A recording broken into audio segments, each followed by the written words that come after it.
बड़े भयानक राक्षसी जो समुद्र के बीच में चलने वाले, इधर उधर से चलने वाले राहगीरों के लिए वो पकड़ लेती थी और खा लेती थी और उसका सामान छीन लेती थी। दारुका नाम की राक्षसी।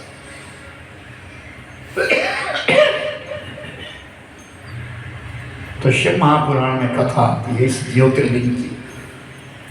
दो भाई नागेश्वर दो माने गए हैं, लेकिन मूल कहा गया है कि बेंट द्वारिका के नजदीक जो है वही मूल नागेश्वर है। नागेश्वर एक और जगह भी है, कहीं मुझे याद नहीं आ रही कौन सा स्थान है, कहीं कौन सी स्टेट है, वहाँ भी है नागेश्वर।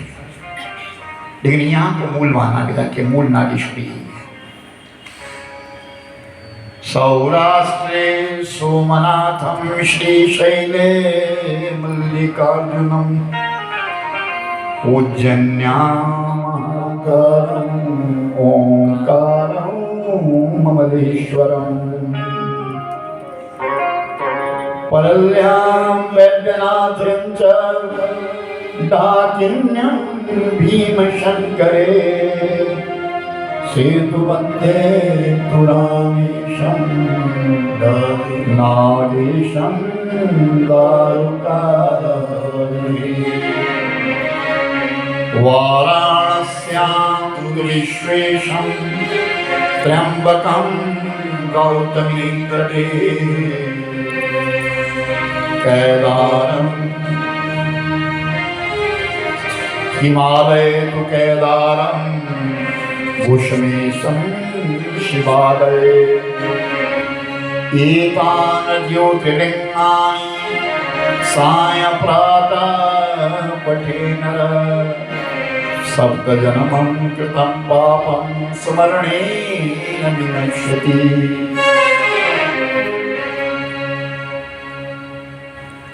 ज्योतिर्लिंग के सिवा जितने भी शिवलिंग है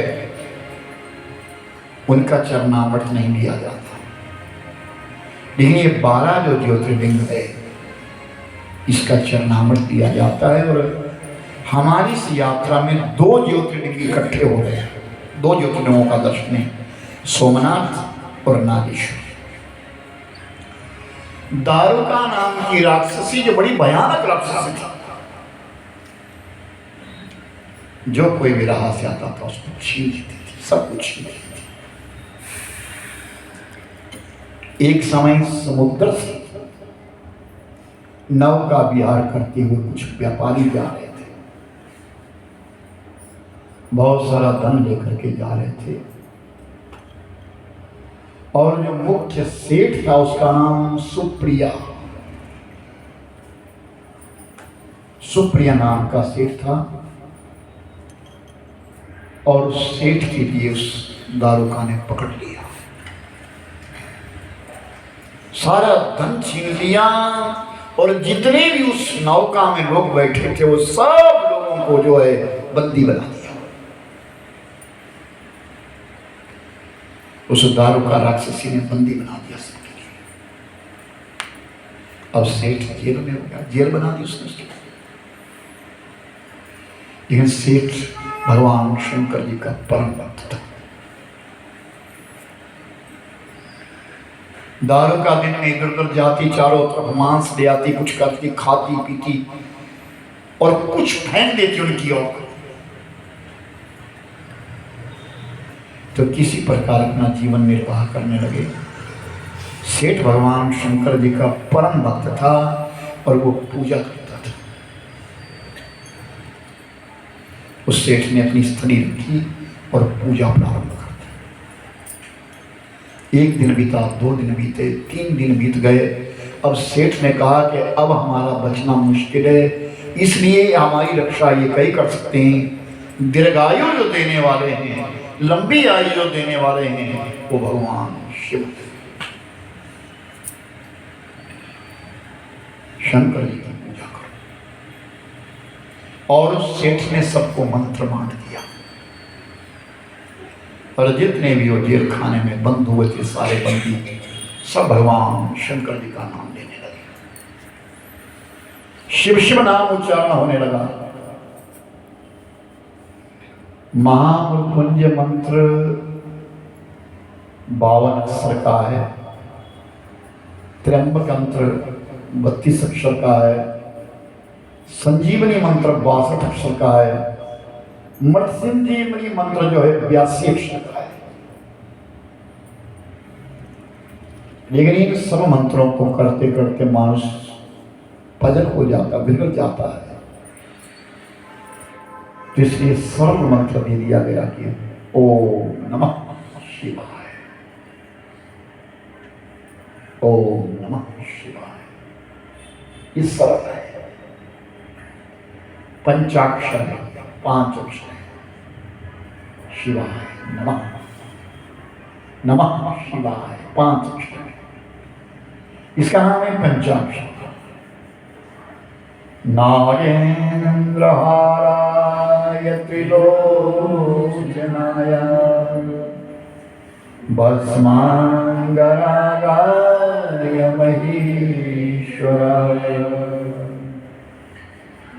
नित्याय शुद्धाय निरंजनाय तस्मै नकाराय नमः शिवाय। ये ना शब्द का अर्थ। मंदाकिनी सलिल चंद्र चर्चिताय नंदीश्वर प्रथमनाथ महेश्वराय मंदार पुष्प बहुपूजिताय तस्मै मकाराय नमः शिवाय। देखो किसी धाम पर बैठ करके 1 घंटे के लिए चाहे बैठे हो तुम, बड़ा महती पुण्य है। जन्म जन्म के पाप कट जाते हैं। एक बार प्रभु का नाम लेने से असंख्य नाम जप का हो जाता है। शिवाय गौरी वदनाय वृंदा सूर्याय दक्षिणाय श्रीनीलकंठाय वृषभध्वजाय तस्मै शिकाराय नमः शिवाय। वासिष्ठकुम्भौ धवगौतमार्य मुनीन्द्रदेवार्चितशेखराय चन्द्रार्कवैश्वानरलोचनाय तस्मै प्रकाराय नमः शिवाय।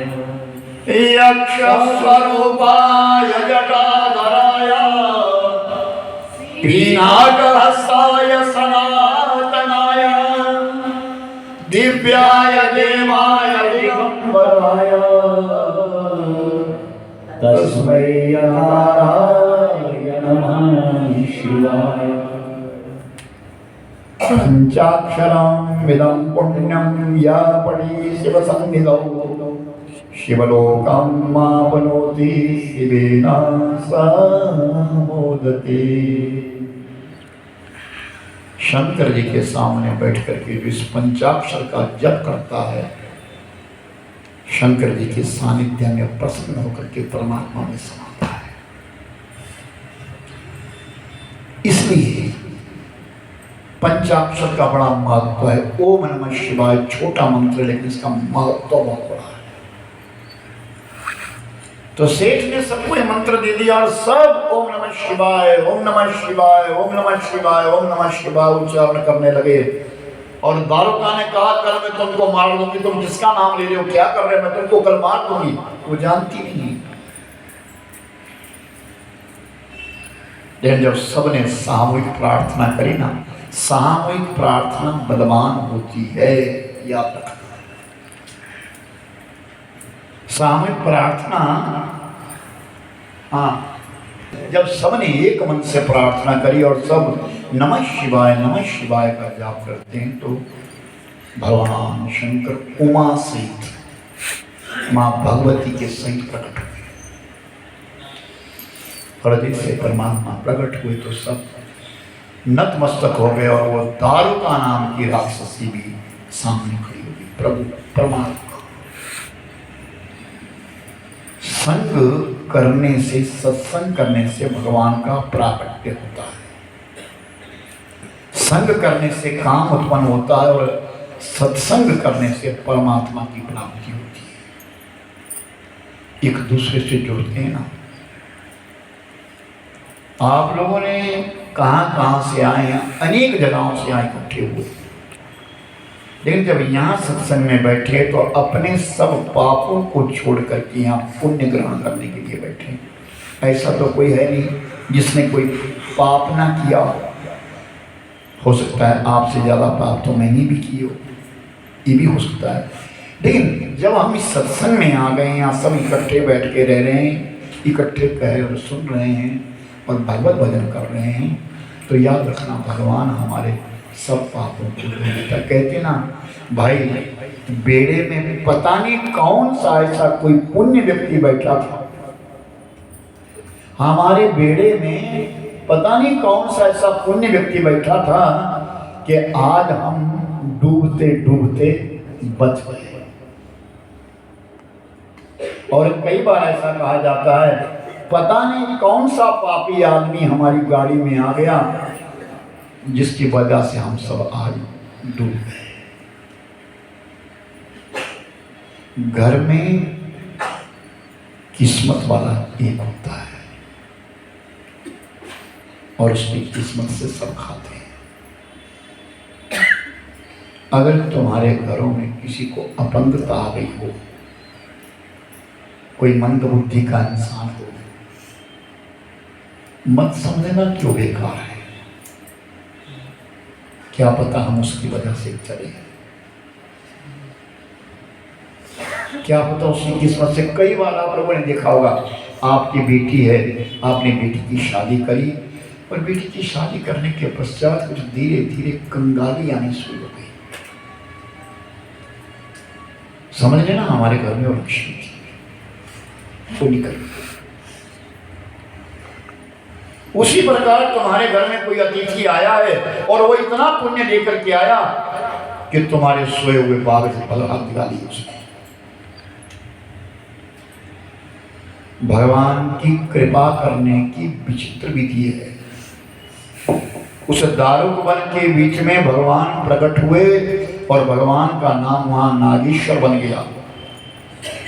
नागों की धरती थी, नागेश्वर बन गया और सबको छोड़ दिया गया। दारुकान छोड़ दिया, सबके लिए समृद्ध हो गए। और मेरे भाई बहन, ये वो धरती है जहाँ पर बैठ करके पुण्य कमाया जाता है। हम लोग इस धरती को प्रणाम करते हैं। हमारा जन्म नहीं हुआ है यहाँ, लेकिन हमारे लिए जो जन्म दिया परमात्मा ने वो देवभूमि हिमाचल प्रदेश। कितने सुखी हैं वहाँ बहुत सुखी है। लेकिन फिर भी आज अधिकांश लोग हमारे हिमाचल से उठ करके नीचे आकर के अपने लिए मकान बना रहे। कोई चंडीगढ़ आ रहा है, कोई दिल्ली आ रहा है, कोई मोहाली आ रहा है, कोई कहीं आ रहा है। क्यों? उस देवभूमि में तुम्हारे ऊपर कृपा करी परमात्मा ने, तुम्हारे लिए देवभूमि में पैदा किया कि चलो तुमने कोई अच्छा पुण्य कमाया है। जिस देवभूमि को देखने के लिए लोग लाखों रुपया लगाते हैं, हम उसको त्याग करके, हमारे लोग उसको त्याग करके नीचे आए। हम लोग यहाँ दर्शन के लिए आए हैं, हमारा जन्म यहाँ नहीं है। और मैं तो कहता हूँ कि हाँ, हमारा जन्म यहाँ होना भी नहीं चाहिए। हम तो केवल दर्शन करने ही आए बस। हमारा जन्म उस देवभूमि में अच्छा है। भगवान का कृपा करने और दूसरे की जो एक आदमी आता है वो दर्शन करवाता है, सब चले जाते हैं क्योंकि उसके विषय में सुनाता है। जब हम आप लोग भी जाएंगे, अपने अपने घरों में जाएंगे, तो कोई पूछेगा तो हम यहाँ की प्रशंसा करेंगे। और कोई बुद्धि हुई हो तो उसकी बात कहेंगे ऐसा अच्छा नहीं था भाई, वहाँ अच्छा नहीं था, वहाँ अच्छा था, वहाँ ऐसा था, सब कहेंगे। लेकिन इतना याद रखना, कोई ये मत बोलना कि हमको भोजन अच्छा नहीं दिया। बोलिए सच्ची बात।